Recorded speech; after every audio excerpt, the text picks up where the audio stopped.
European colonization of North America occurred simultaneously with the Renaissance in Europe.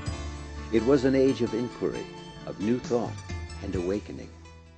During the 16th century is a great period of the Italian Renaissance, period of Leonardo da Vinci, Michelangelo, other great artists. This Renaissance is also very influential elsewhere in Europe. Shakespeare was writing his masterpieces in England.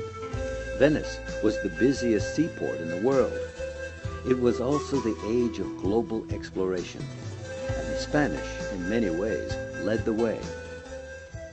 During the 16th century, as the Spanish were expanding into the New World, they were also constructing the largest empire in Europe, and these two things fed off one another as the Spanish received gold and silver that helped them build a very large army, helped them dominate Italy. The route taken by Columbus, and many of those who followed his lead, took them on a somewhat southwesterly course, past the Canary Islands, off the coast of Africa, and then west to the West Indies. The Spanish invasion was quite rapid. In 1508 alone, just 16 years after Columbus first set foot on West Indian soil, Spain sent no less than 45 ships to the Caribbean islands. Eventually, Spanish holdings became the 4 big islands: Cuba, Hispaniola, now named Haiti and Dominican Republic, Jamaica, and Puerto Rico. Their base of operations was Havana, now the capital of Cuba. These islands were the stepping stones into South America, Central America, Mexico, and North America. At the height of their conquests, Spain controlled lands 10 times the size of their homeland in Europe. The conquistadors who spearheaded these conquests into the Americas were often accused of brutality. Stories reaching the homeland earned the Spaniards the reputation of the Black Legend. It was based on writings of a Spanish bishop named Las Casas, who had been concerned about what he saw happening in South America, in Latin America, and had written an extended report to the Spanish king detailing atrocities that he had witnessed. The Black Legend may be, in part, accurate, but not altogether accurate.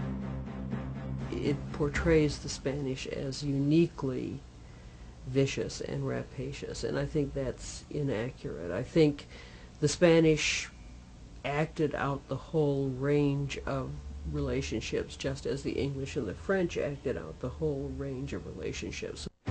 Nevertheless, the English seized on the Black Legend and used it as negative propaganda against Spain. The English always presented themselves as, in effect, liberators. They were coming to free the Indians of the terrible tyranny of the Spanish. Spain desired land and riches, but being devoutly Catholic, had another motive to colonize the New World: to bring Christianity to the natives, people they regarded as savages, without a religion and without a god. The Spanish considered it their duty to save the Indian souls. But there's also a Spanish record of extreme concern for Christianizing the Indians and bringing to them what they saw as the precious fruits of the gospel. Unwittingly, however, the Spaniards killed Native Americans by the thousands with European diseases, for which Native Americans had no immunity.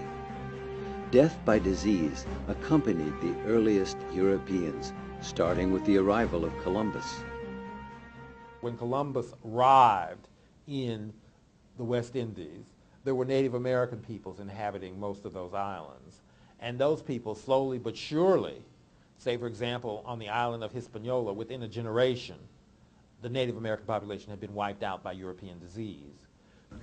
Well, our evidence is best for the island of Hispaniola, which is the first place the Spanish colonized. Hispaniola is in the West Indies. And by all accounts, there were thousands and thousands of native peoples. It was very densely settled. They had a very productive agriculture that supported large numbers of people in substantial villages. And our evidence is that over a period of approximately 25 years, between 1493 and into the early 16th century, that almost all of these people died. A population loss in excess of 90%.